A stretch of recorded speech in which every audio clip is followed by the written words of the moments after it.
Hello, this is Zenchess, and today I'm going to look at a game that I just played on the Internet Chess Club.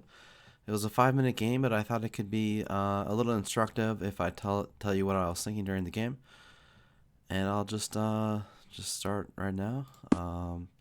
So yeah, I played e4, the king's pawn, and he played the Sicilian defense. So I played knight f3. He played pawn to d6, and we went into the open Sicilian. And he played the knight or variation. So I played a4. This is a move that is not so popular, and I probably never played it before, but I just felt a little adventurous and thought I'd try something new. So he started playing a Dragendorf, a combination dragon and Najdorf. He's going to fink it out his bishop to the king side. I decided to play bishop c4.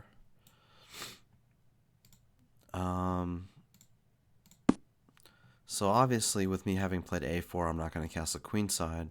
So it's not exactly going to be a Yugoslav attack. I'm not sure what would happen if he were to take d5. I'd figure something out.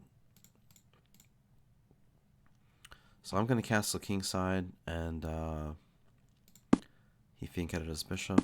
I castled, he castled, and I played bishop b3. The main reason I played bishop b3 is that I'm anticipating playing f4 or f3, to mobilize my f pawn and start maybe thinking of playing pawn to e5 or pawn to f5.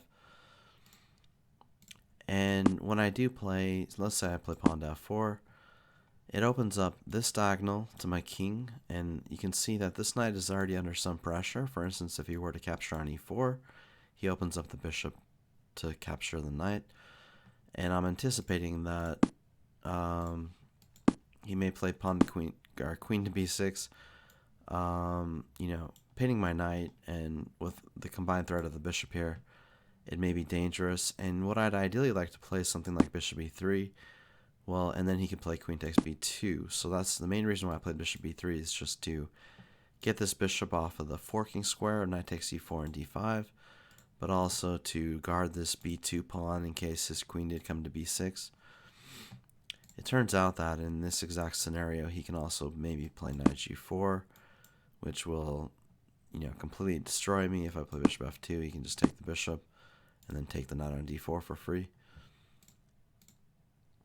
But let's go back to the game. So I played bishop b3, and he played knight d7. His knight can go to c5, and that's what happens in the game. I played pawn to f4, and he played knight c5. So now he's attacking my bishop. And I played rook e1. So he was attacking this pawn twice with his knights, and I basically just defended the pawn, and I am giving up the bishop if he wants to capture that. So he captured it, and I took back with the pawn. I think I don't really want to capture with a knight because the knight's already well centralized on d4. And on b3, it doesn't really have a great future. It can go back to d4, it can go to c5. If this d6 pawn wasn't here, it could potentially go to a5, but I don't see any of that happening soon, so I just left it on d4. And now I do have double b pawns, although my queen is defending this pawn pretty well right now. If he were to get in queen b6 and bishop b6, he can get an attack going on this b3 pawn, but right now my knight can capture any bishop that comes to e6. So he captured, and he played e5. Now, I figured I was doing well now, because what he does is he leaves himself a backwards pawn on d6. You can see that this pawn prevents this d6 pawn from advancing, and right now the d6 pawn is not backwards. But once he plays e5, you can see this pawn has no defender anymore, and there's a hole on d5. So I was happy about this. I didn't want to take and just eliminate the situation. So I played knight to f3, and now I'm attacking e5. I'm attacking it twice now with a knight and pawn. And I was hoping, I'd force him to perhaps take on f4, in which case I can develop my bishop with tempo. He played bishop g4, pinning my knight. And I played bishop e3. It just seemed like a good square to develop the bishop. The bishop could potentially even get into b6 after pawn to a5. The knight has options like knight to a4, knight to d5.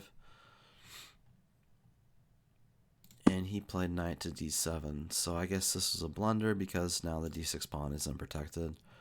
So I took a little bit of time and grabbed the pawn. Now, right now I have 3 minutes and 26 seconds. He had 3 minutes and 36 seconds. So I'm going to take note of the time situation later when it becomes more relevant. So I took this pawn, and you can see that when I take this pawn, I'm actually kind of forcing him to make a decision about this pawn. He decided to trade off the pawn. Alternatively, maybe he could have played rook e8. And if I capture the pawn, he can capture with the knight. If I keep capturing, he can capture with the bishop and gain a tempo on my queen.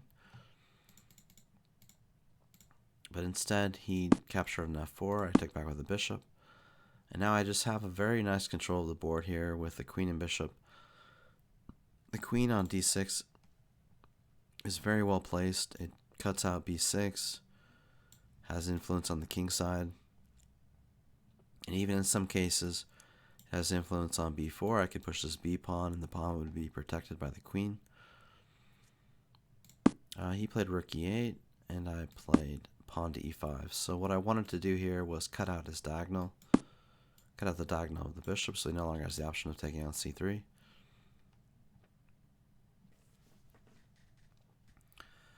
So he played knight f8. And he's obviously coming to e6 with a knight.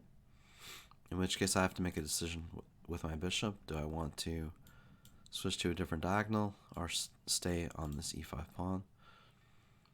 I played rook d1, just centralizing my rook and getting this nice battery going down the d file. And you can really see with this knight gone on d7, it's now on f8.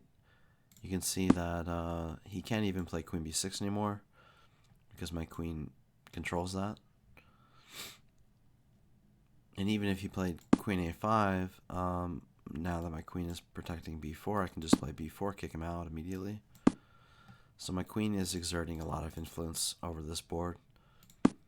He played knight e6, and I decided to maintain my bishop on the pawn, just keep that pawn well defended.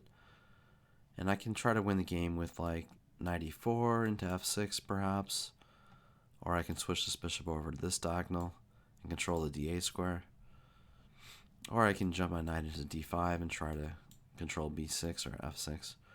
So he played queen e7 and I captured, and then I played knight d5. So I got my knight into d5 with tempo on his rook, and I'm heading for b6 where I'm controlling the c8 square so he can't develop his rook to an open file. And so I played knight b6, he played rook d8, and I played knight c4. So now I'm going into a new square for the knight. I'm going to the d6 square, which is very powerful, 6th rank outpost. And the knight on d6 just controls a lot of squares, attacks some pawns, and is very powerfully placed. A well-advanced knight on an outpost is usually very strong, probably worth a rook. He played bishop f8, protecting d6, and I played bishop h4. So now I'm trying to force him to either exchange rooks and give up the d file, or just push him off the d file so that I can infiltrate with my rook. So he captured on d1, and I captured back. And now I am threatening to jump my rook into d7, where it attacks the b7 pawn and controls the 2nd rank for black. Check. He checked me, and I decided king f1. Alternatively, I see now that I could have played bishop f2. I didn't really consider that during the game. Or I could have played king h1, which seems like the wrong direction because I'm just moving the king away from the center. It didn't seem very dangerous to move my king into the middle, where I can start supporting, the endgame plans of mine. And yeah, I guess my opponent is highlighting the square here. So he played g5, and I played bishop back to g3, protecting this pawn. And he played h6, protecting the g5 pawn, and I played rook d7. Now here's where the time starts becoming a factor. I have 17 seconds and he has 34 seconds. So I have to play very, very quickly to secure this win. And his goal is basically just to move as fast as possible. He's in a slightly worse position, but he should try to flag me. That should be his goal. So he played rook e7. I captured. Played knight d2. I have 14 seconds. He played knight d4, and I jumped into d6. He captured. I captured. Now my pawn is a little bit closer to the queen square. Yeah, this may maybe not be the best game, but yeah, he just captured on b3. He's basically just trying to win on time. So I captured it and jumped my knight into c5, and now I'm threatening his bishop, and I'm also threatening to push this pawn down to d8. So I'm pushing that pawn, and he's got to sacrifice for it. And now I have only 9 seconds. So I really should have played knight c5, attacking these pawns, but I was just trying to move as fast as possible. You can see that it took me a full second from that move to this move. I started jumping in to try to win some pawns. 5 seconds, and basically my plan in a situation like this is to take all their pawns and then just start pre-moving every move and try not to get anything taken and just try to queen as quickly as possible and go for a checkmate. So I start to go after his pawn. I get the bishop here. I'm moving very quickly. I'm pre-moving, so my moves only take 0.1 seconds. And I start pre-moving my pawns down the board. I get a queen. 3 seconds left. Check. I start pushing his king back. Check. Check. And here I actually get a very quick checkmate with queen c5. You can see he only has 2 moves, king e8 or king d7. He should have played king d7, but I think I could have thrown in queen d6 and either queen c7 or queen e7 if he did that. So he played there, Checkmate. and I got the checkmate. So I hope that was maybe a little interesting and maybe taught you something. But yeah, that was just a blitz game on the Internet Chess Club, and have a nice day.